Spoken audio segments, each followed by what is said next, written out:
Hello everyone, welcome to the Scumdogs Kennel. I'm your host, Chris Williams, and in today's Cryptid Corner mini-episode, I have two more very bizarre stories, folks. What seemingly could be basically a zombie elf, and what has been referred to as Old Orange Eyes has been, sighted.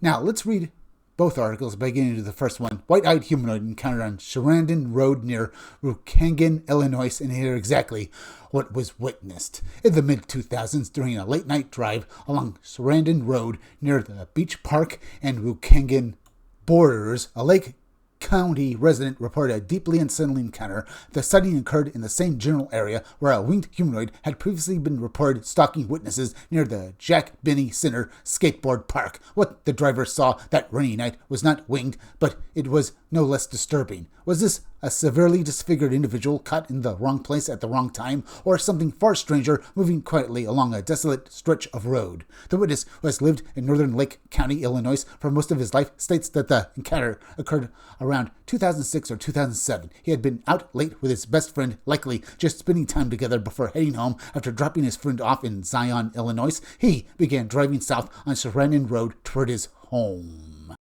It was late, rain was falling heavily, the roads were slick, and visibility was limited. As he approached the border between Beach Park and Waukegan, he noticed a lone figure walking along the road. The person appeared to be wearing a yellow raincoat, which immediately caught his attention in the dim light. As he neared the figure, something happened that he says he will never forget.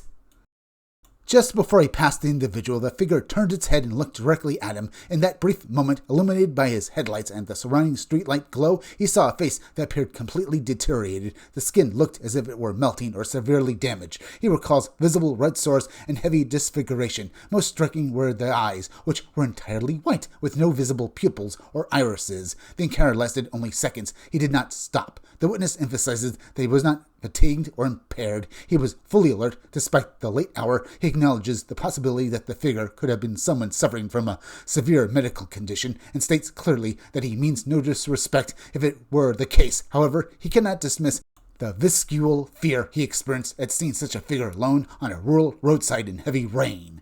What further unsettled him was realizing that the location of his sighting was near the same area where a group of young people later reported being stalked by a winged humanoid near the Jack Benny Center skate park in Waukegan. That report was previously published on Phantoms and Monsters. He closes by noting that he has never forgotten the experience and remains open to sharing photographs of the area if needed.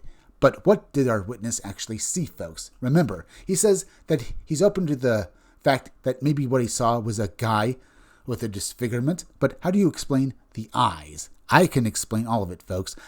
Whatever he saw was a man, perhaps in a mask, a Halloween mask that was out trying to basically frighten people by the roadside. But the fact that this took place near, a sighting of a winged humanoid, basically a little while after, that is telling, folks. Perhaps this area is a window area as well. Maybe other people have seen such weird phenomena, but that doesn't rule out the possibility that what our witness here saw was a man in a mask, or an ultra-terrestrial being, perhaps maybe some sort of, zombie or elf. Maybe a zombie elf?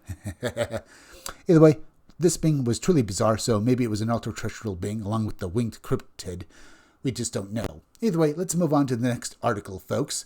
Orange Eyes and the Charles Mill Lake Mystery, Ohio's overlapping cryptid legends, and here how, in this particular area, folks, there are multiple cryptids, particularly this Bigfoot variant known as Orange Eyes. So let's get into the article now and read exactly what it's all about.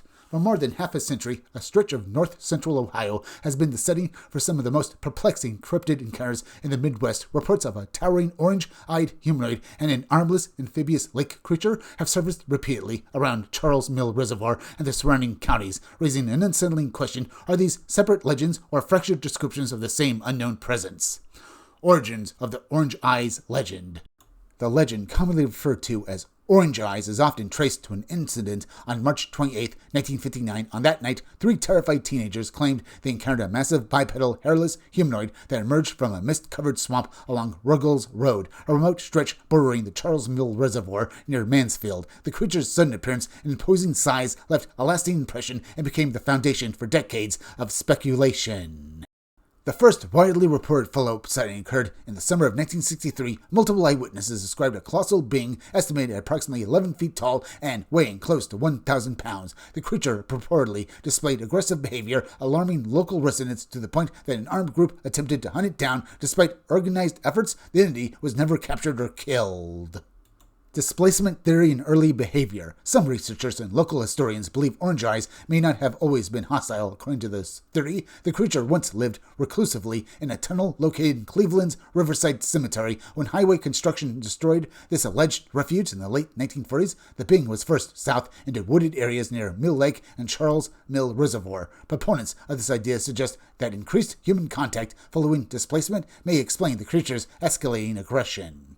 Then we read the next part, titled Later Encounters. Additional encounters attributed to orange eyes include a reported sighting on April 22, 1968, where a group of children allegedly came face-to-face with the creature, and a final known incident in June 1991. During that episode, two anglers fishing near Willis Creek reported a large humanoid emerging from the surrounding woods before retreating.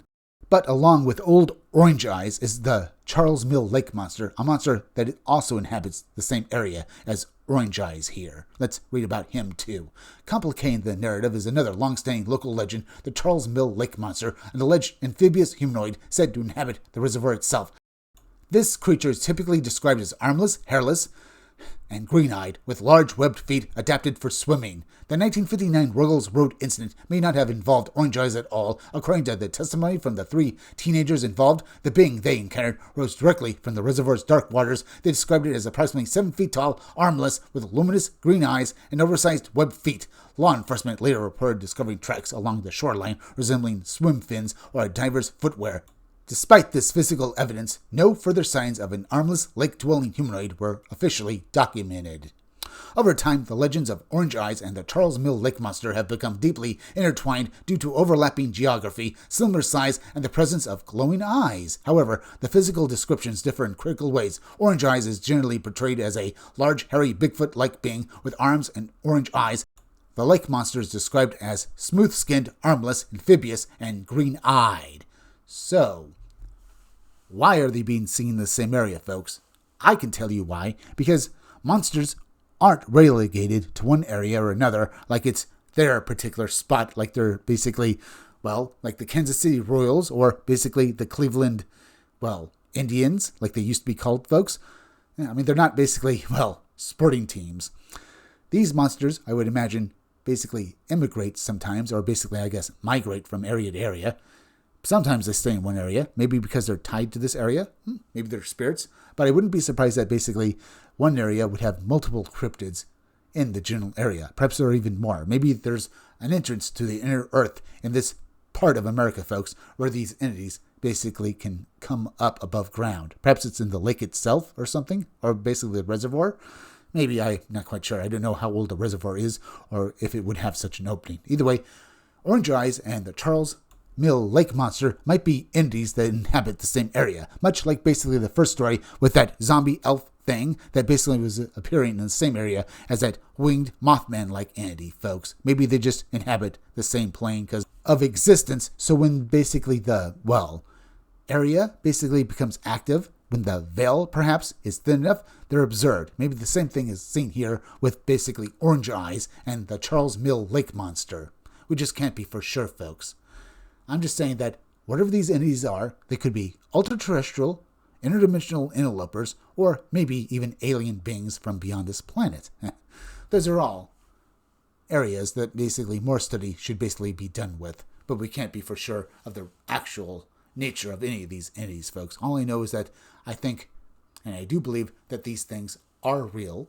They could be tulpas as well, but they are something, a real phenomenon that's being observed. Either way, folks, until more information, as I've said before, folks, is gathered, we can only just speculate about the real nature of it all. Either way, we're at the end, so please go subscribe to my YouTube channel, Read Comics They're Bad For You. You can use the YouTube link down below in the descriptions or the chat to go subscribe to my channel.